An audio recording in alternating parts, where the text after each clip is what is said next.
The Deep End The Deep End team acknowledges the traditional owners of the lands on which we work and live, pays respect to elders past, present and future, and recognises the importance of Indigenous knowledge to informing public debate.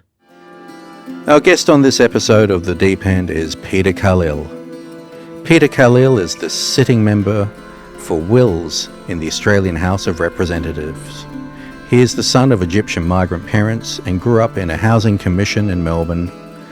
He has held the seat of Wills in Melbourne since 2016. He worked the late shift at the local petrol station as a cleaner and on building sites while studying law and arts at the University of Melbourne, and later attained a Master of International Laws from the Australian National University. Before his election, he worked for the Department of Foreign Affairs and Trade as National Security Advisor to former Prime Minister Kevin Rudd, as the Executive Director of the Special Broadcasting Service, or SBS, and as a Victorian Multicultural Commissioner.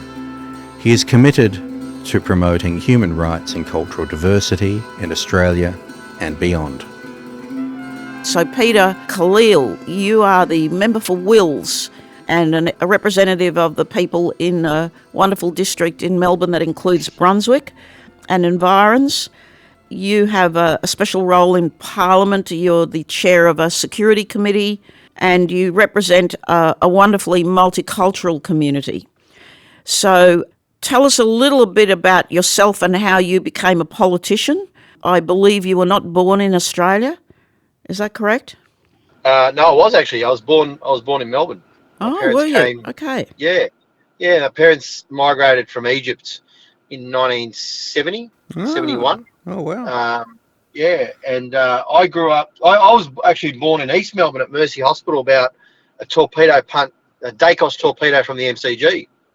Now that we got the grand final coming up this week, but no, born in Melbourne, grew up in housing commission in the inner city. Migrant parents. It's not a unique story, but like parents who worked really hard to give my sister and I an opportunity.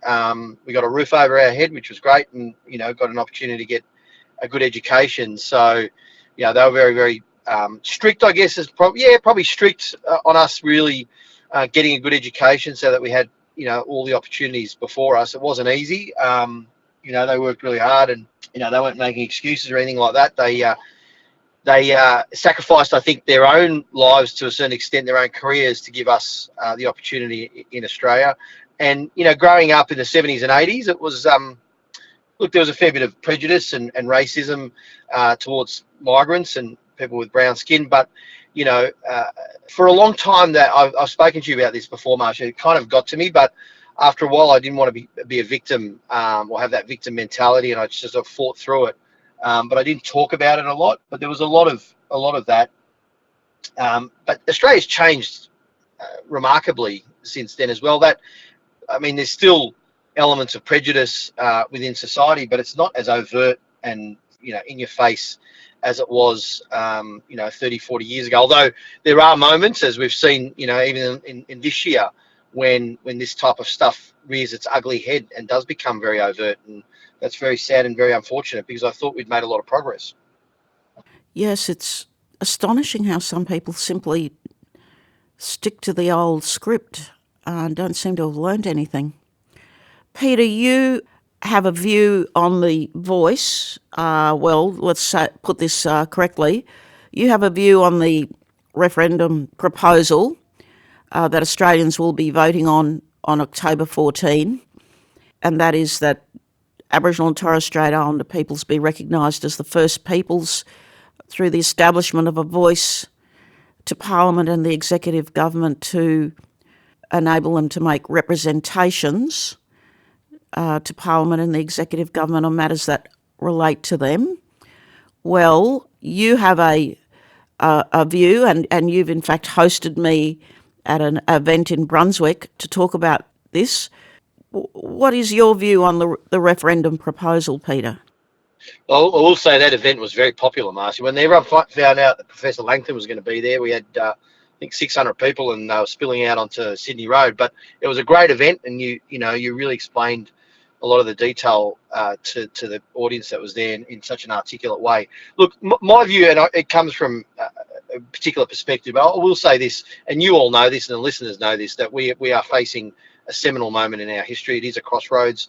It is a significant moment in Australia's history when we're asked, or the people are asked, to decide on the referendum to cast their vote on this. And from my perspective as a parliamentarian, like, I get advice from stakeholders and constituents and community leaders all the time, and it actually helps me be a better MP. It helps inform my work as a parliamentarian, as a lawmaker. It helps inform better decision making, because you're getting the broad diversity of voices and the perspectives of people in the community. So for me, it's a very simple proposition here that's put before us, that constitutional recognition of First Nations people in our founding document, and the voice and advisory committee that would provide that advice to Parliament and to the executive government to help direct better policy outcomes, is kind of a no-brainer. And from the perspective of a parliamentarian, will make our job better, easier, in a sense that we are getting this kind of advice from Indigenous people about what affects them. And I don't see, I can see why everyone would support that. It makes a lot of sense in many respects. And I think the fundamental question, when you cut away all the nonsense, all the misinformation and the disinformation and the sowing of discord and division, which has been unfortunately, sadly, tragically utilised by some political life to sow discord and get short-term political advantage. When you cut all of that out, the question before the Australian people is a pretty simple one. Do you believe that the Advisory Committee, the voice and constitutional recognition will help lead to better policy outcomes for Indigenous Australians? Because Indigenous Australians believe that. The vast majority do. The work that you've done over decades, and all the other leaders and those who've drafted the Uluru Statement of the Heart believe that will lead to better policy outcomes. And that, I think, it would be supported, should be supported by the vast majority of people when they put the question in that way. And that's my perspective. That's why I'm voting yes.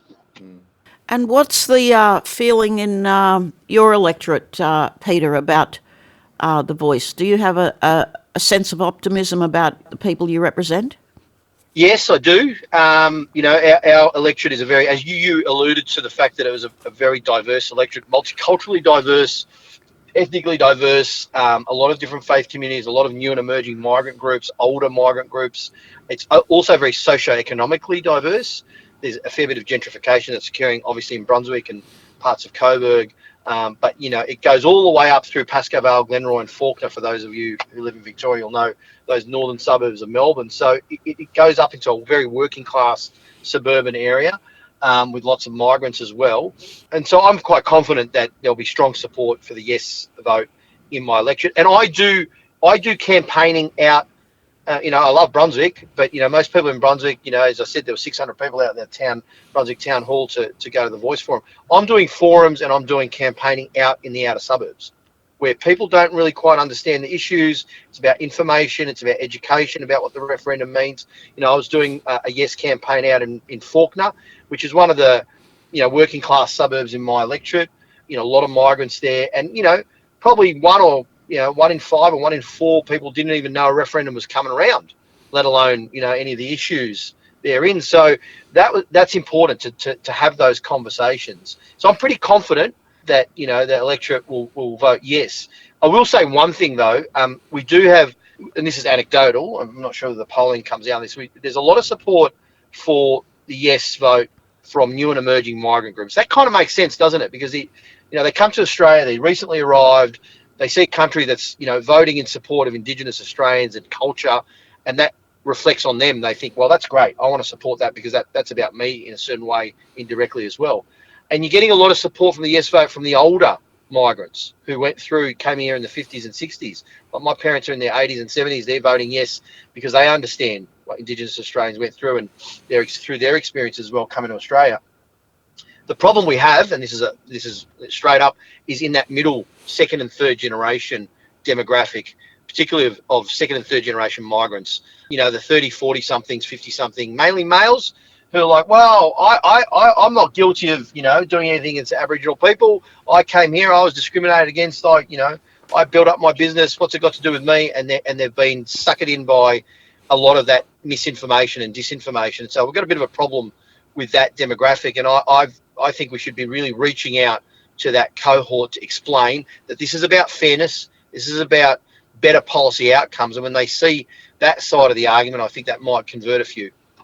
Yeah, I don't think that, for my part, and, most of the Aboriginal people I work with, that we want people to feel guilty about the past. I've said many times that it's a useless emotion and it's, it doesn't take any of us anywhere. But rather, I think the point of recognition is to give, I'm too old for this now. Whatever changes now is really not going to make any big impact on my life, but it's for the young and the future generations. If they have a sense of dignity from being recognised, that in itself, people think that's just symbolism, but that in itself, I think, will change the game for young Indigenous people and also change attitudes, and it'll change the narrative in Australia. I think that's really what we want. And I'm sure that you've seen this in our community in your electorate. Yeah, absolutely. And that word's very important. Dignity. It's about dignity. It's about opportunity. It's about acknowledgement and looking forward-looking, really. And I think you're right about the guilt thing. This is not about shaming people or making people feel, or shouldn't be about that at all. It really is about fairness, frankly. And as I said earlier, I think that fundamental question about whether the voice, the advisory committee and recognition leads to better policy outcomes, leads to a fairer Australia, a better Australia for Indigenous Australians and non-Indigenous Australians is the fundamental question. I believe it does.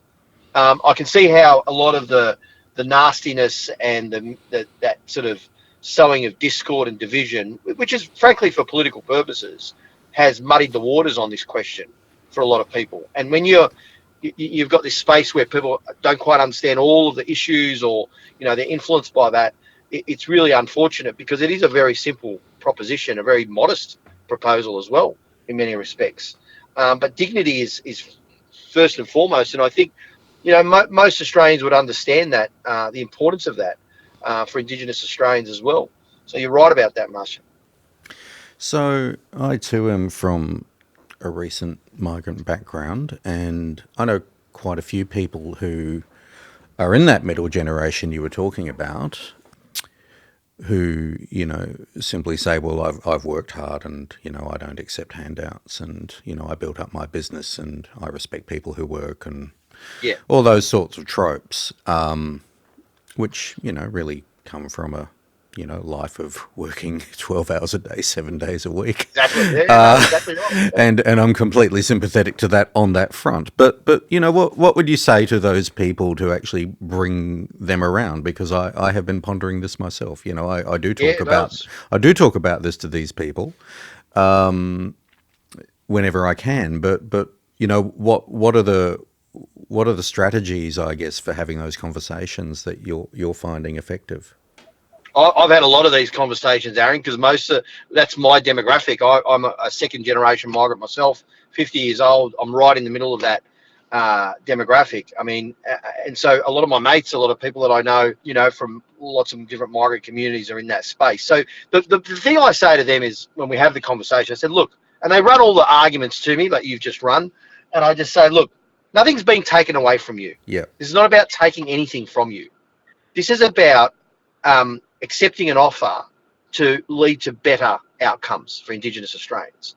And when Indigenous Australians are heard and they have real, as Marcia said, dignity, ownership over some of the advice that they're giving that will make their lives better, and the policies that will shift and impact them, that's actually good for you as well, because it's good for Australia. It's good for Indigenous Australians. It's good for Australia more broadly. And you're going to benefit from this, because governments, parliaments can actually deliver better policy outcomes, probably save taxpayer dollars, spend taxpayer dollars more wisely if it's a financial aspect that they're sort of going on about. And that's good for you. It's good for you. It's good for everyone. So, and then the second argument I kind of use is a fairness argument, and this is about fairness. And they'll run the argument, the counter argument that's put out there is like, well, how come, you've got Indigenous members of Parliament? They represent, what's wrong with that? I said, well, yeah, but they represent their state or their electorate. Yeah. They don't just represent Indigenous people. I don't represent just Egyptian Australians. Like, I represent all the people in my community, right? That's what I'm elected for. It'd be a bizarre world if you did. Well, exactly. And so that's the second argument about the fairness aspect. It's about fairness. I think, a lot of Australians see the success stories of Indigenous Australians mainly in sport, in footy, like in Aussie Rules or NRL, the Kathy Freeman, all of that kind of, Yvonne Goolagong, all of that, Ash Barty. They see that success there. That's the lens they see a lot of it. And I know why some of the ads have focused on that. But I guess I'd say to that group of people, no one is arguing against lots of different communities or big stakeholder groups having a voice to Parliament that is heard, like the Chamber of Commerce has a voice to Parliament, the Pharmacy Guild, the unions, all these different groups have a voice. And are we really saying it's not fair for Indigenous Australians to have that voice to Parliament as well, to be able to engage in the policy development process to lead to better outcomes? Their next counter is usually, yeah, but why put it in the Constitution? Why do you have to put it in the Constitution? And this where it gets a really interesting, because then you're talking about now the significant importance of First Nations people being acknowledged in the birth certificate of the nation or the Constitution, but also so that a future Parliament can't basically legislate out or remove the advisory committee. And this goes back to what's happened in the past as well. And then but once you get to that point of the conversation, I think you're almost there with a lot of people, because you're actually engaging with them on really important subject matter.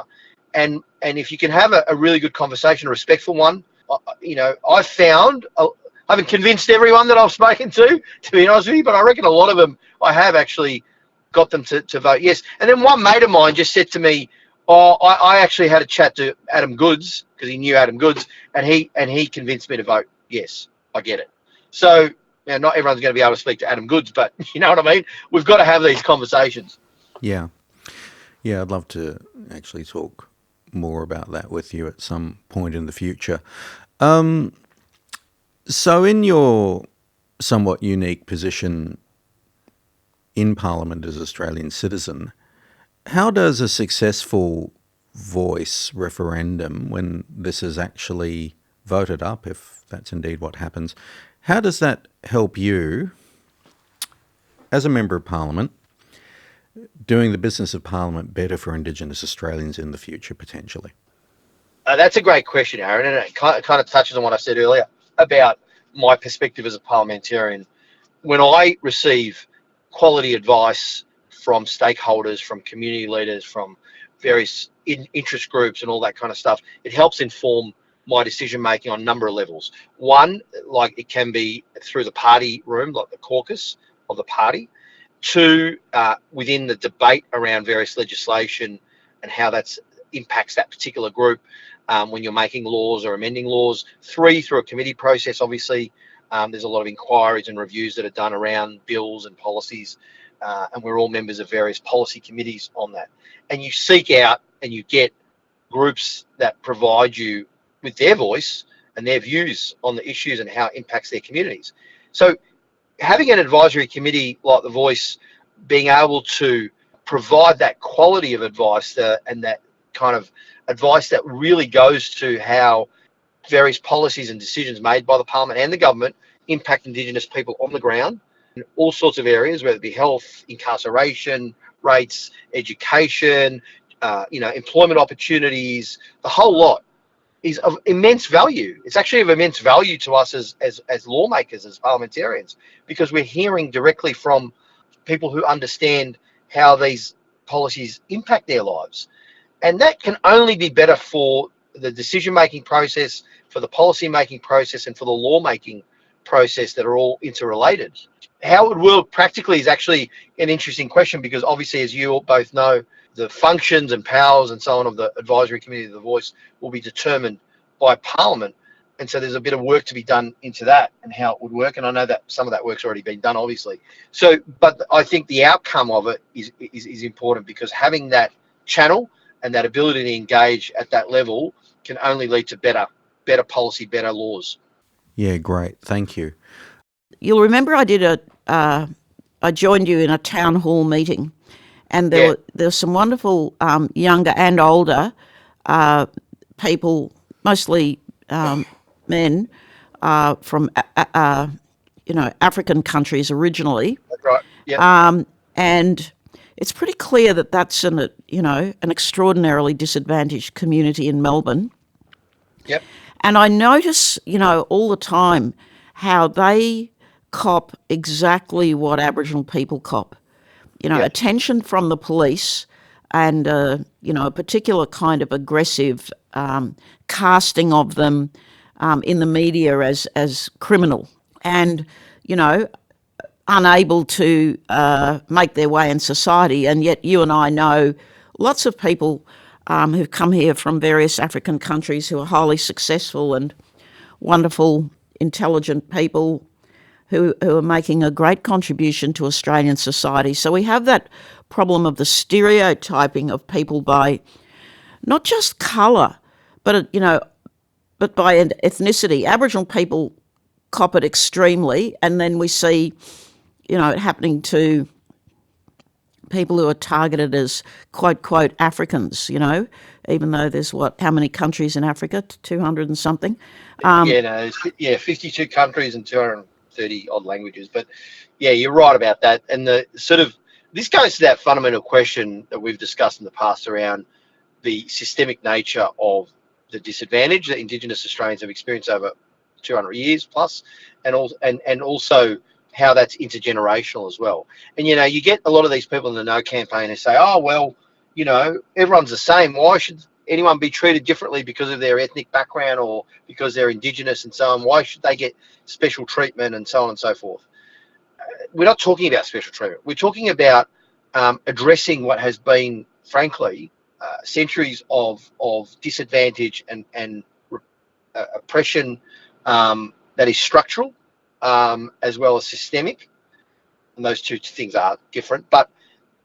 And this is about trying to address those issues of disadvantage in a positive way through the structure and the model of the voice and the advice that will flow through it to lead to those outcomes. And again, it's a modest way, I think, a modest proposal, but a fair one. But the people don't get that, and the disadvantage, I think, is also structural for some of those communities that you mentioned. Like, they are treated in certain ways. And this, by the way, elements of the political class have added to this by deliberately using them as punching bags for short-term political gain. It's the same tactic all the time.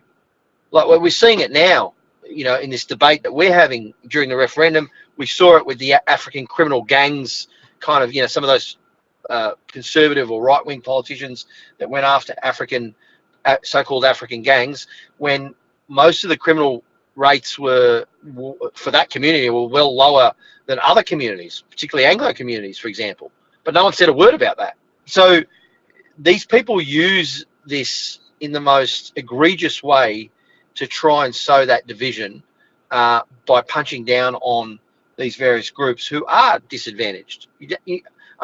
Anyone comes to this country as a refugee or someone who's fleeing persecution or has gone through terrible circumstances is already starting off, off the back foot to a certain extent, not to mention the economic and social disadvantages just from, starting at the starting blocks.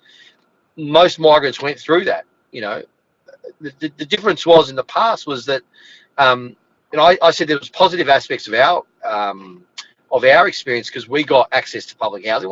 It wasn't luxury accommodations, but we got access to public housing. We got access to education. Governments kind of provided the baseline for migrants to at least have a platform to succeed. From there, that didn't mean that there wasn't all of the difficulties and all the obstacles that my parents went through and that we went through growing up in that period. And the same is happening for the new and emerging migrant groups. And I think that's why I said earlier, they are voting yes on the whole, particularly those new and emerging migrants that have arrived here, because they understand disadvantage. They understand that they live it. And the fact that there's a country that's willing to try to address that for the Indigenous population is something they would support, because they also culture is very important for them as well. I'm getting some great messages about Noel Pearson's address to the National Press Club today. Yeah. And he said, for instance, we can move to an Australia where the Indigenous, the British descendants and the multicultural mob all become one. And he talked about, how we should all have the same reason to love our country together. And that, the Uluru Statement from the Heart is a message of love. So I think, people who've arrived here from, unpleasant situations elsewhere in the world and find a home here want dearly, I think, to have that feeling about their new country. Do you think I'm right about that? Yeah, I think that's part of the motivation there, because they want to be able to adopt and be part of a country that is willing to, really value culture, language, and address what is clearly disadvantaged in a fairer way. And that's why we'll go back to that fairness point that I was making earlier. This is not about guilt. It's not about shame, and it shouldn't be. It's about the fairness of this for Indigenous Australians, for a better future, so that they can be part of, developing policies and outcomes that are better for their own people, their own communities. And that's why I think most people would support that, when you cut away all the nonsense around it. Going back to that, the groups that are sort of opposing this in various ways, you can split this in lots of different ways, but some people just don't have all the information. They don't even, right at one end of the spectrum, some people don't even know a referendum's on. I think that's changing, but 1 in 4 probably don't even know a referendum's coming in a month, or at least that was some of the surveys or polling that was showing that. Others just don't really know much about it. Like, a lot of people I spoke to kind of knew there was a referendum, and they're like, what is this about?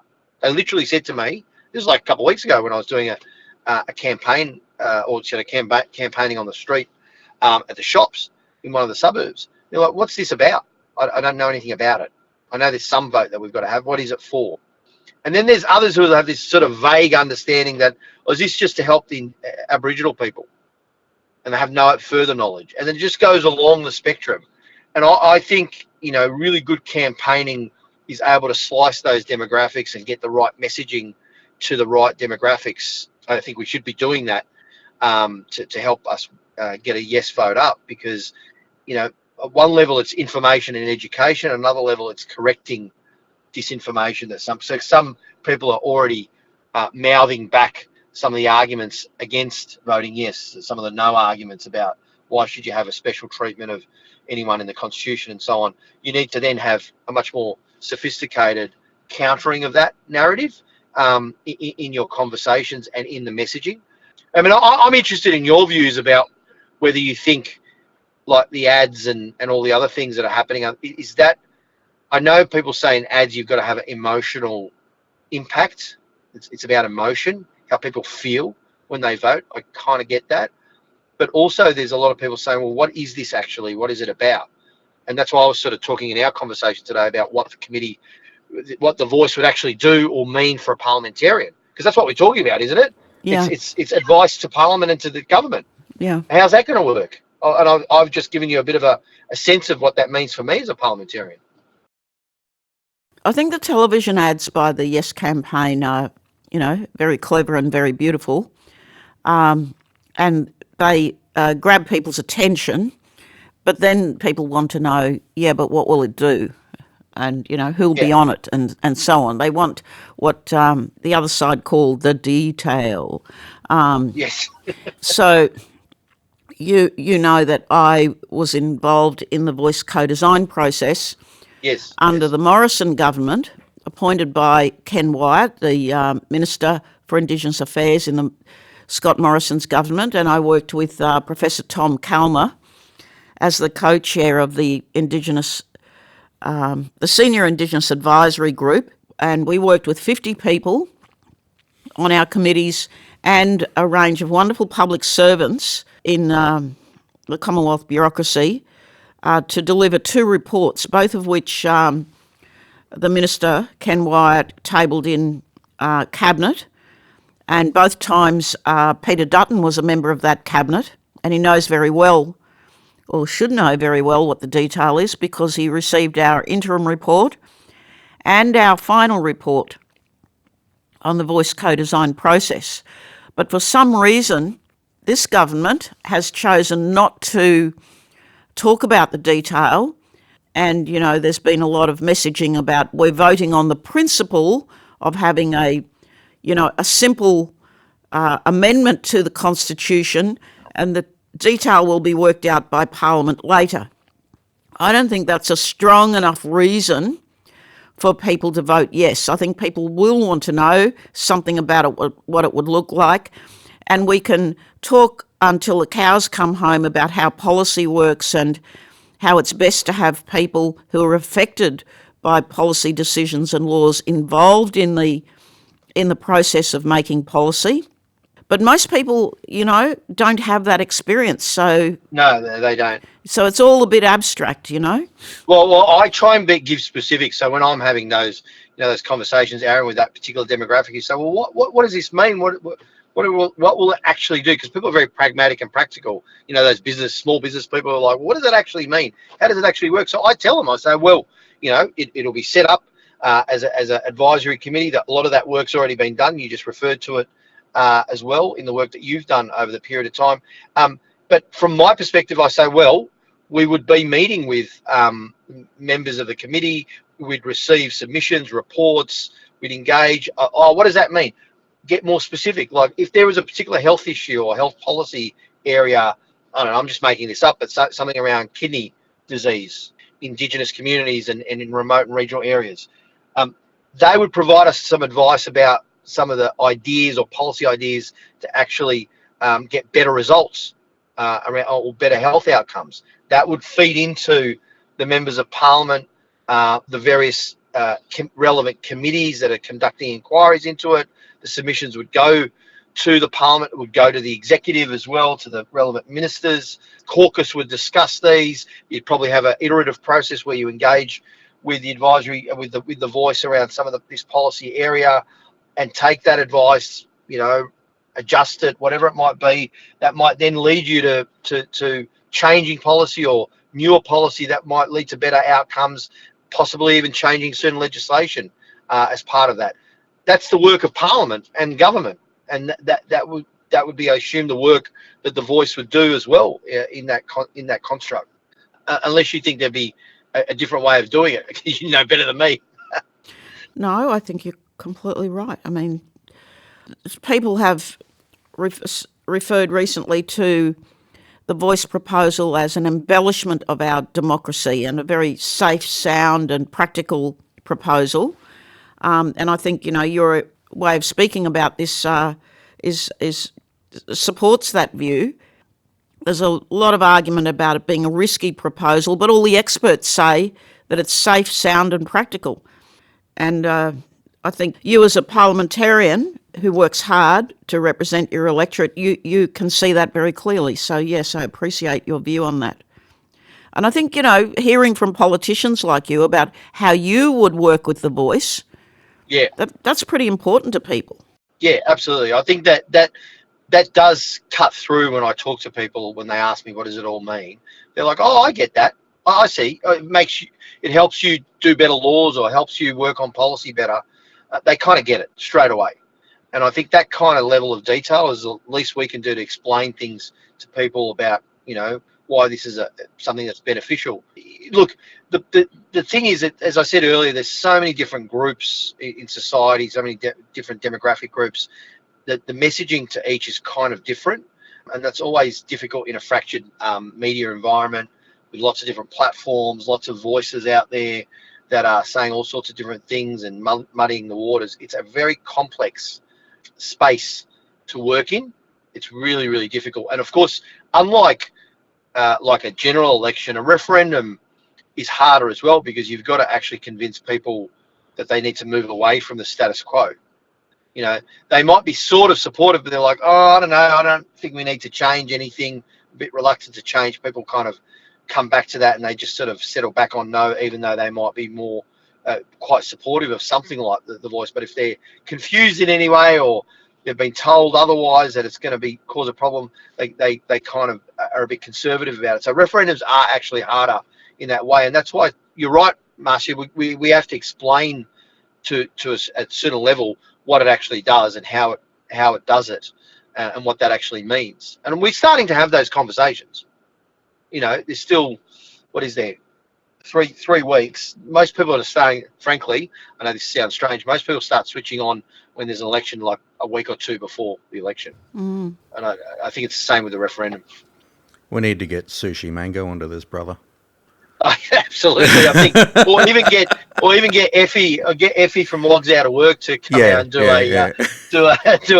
her version of the Farnham song, or even get Jessica Marboy to do it with her as a duet or something. That'd work. Look, I honestly don't know how any of these people feel about this, but they're the ones who popped into my head. Yeah, look, I think what you're saying there makes perfect sense, and what you're saying about the fractured media environment and the 24-hour news cycle and social media echo chambers and all of that. I think it's safe to say that these phenomena globally are still so new. We are still trying to work out how to deal with them, and let's face it, this is the first referendum proper that we have run on this continent in this particular media environment. And that is a challenge. That is a serious challenge, and I'm not sure that we quite know how to deal with that challenge collectively. It is a huge challenge. I mean, it's a challenge even in normal elections now, in federal and state elections as well now, because the fracturing of the message and so many platforms and so it makes it very, very difficult to speak to the people that you need to speak to, and then know which message needs to go to that particular group. It's really difficult. And then I was disturbed to see that there's also deliberate attempts. There's bots being used to spread disinformation about the referendum. There are sort of external players. We had some pro-Putin dude who was organising no rallies as well. So you see there are many who would seek to use this as an opportunity to divide and to undermine Australian society and our democracy. It's pretty egregious. It's pretty nasty, but they're doing that all the time. And this is the challenge we're facing, Aaron. Like I don't even have ready answers for this. I can have conversations with people about the referendum, like I have been doing, thousands of them over the course of since we announced this earlier in the year. But how do you reach millions? You got to use the digital platforms, you got to use advertising, all the rest of it, and then your message suddenly become less narrow. Does that make sense? Like you've got to, because the broader you go, the more dispersed the message is. If that makes any sense, you can't narrow it down to a particular audience. A one-on-one conversation is the best, but how many one-on-one conversations can you have? Yeah, look, I'm sure there are people out there who don't realise when they're being emailed or pinged on social media that they're being pinged by bots, by algorithms. They're not being pinged by actual people. They're being pinged by an algorithm that just generates automated messages. We're going to have to wind up because we're at time, which I hate to do because it's a great conversation. I think we'd love to talk to you again in the future as our show continues and generates new episodes post-referendum. But look, I guess the final question that I have is for people out there, and I know you've covered a lot of this territory, but I'm just asking you to make it really simple. For people out there who are genuinely undecided, thinking about it, yeah, what would you say to them before they head to the polling booths on the 14th of October? I'd give those people two very clear messages. One is inform yourself as much as you can about this vote. It's an important vote. It's a really important moment in our history, and you have a responsibility and an obligation, a privilege really, to be able to vote in our democracy, and your vote counts. So make an informed decision. That means looking at all of the information clearly and setting aside a lot of the kind of noise. Inform yourself before you vote. And secondly, I would say quite simply, the Voice is all about ensuring Aboriginal and Torres Strait Islander people in this country are involved in the policy-making process. And that input that they have through that process leads and will lead to better outcomes for Indigenous Australians, but also more broadly for Australia.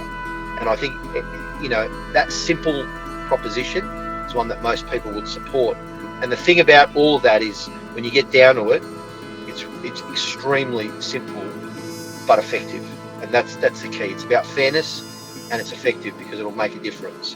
And nothing's going to be taken away from you. Only something's going to be added to our country by voting yes for this. And that's my message to people. Thank you so much, Peter.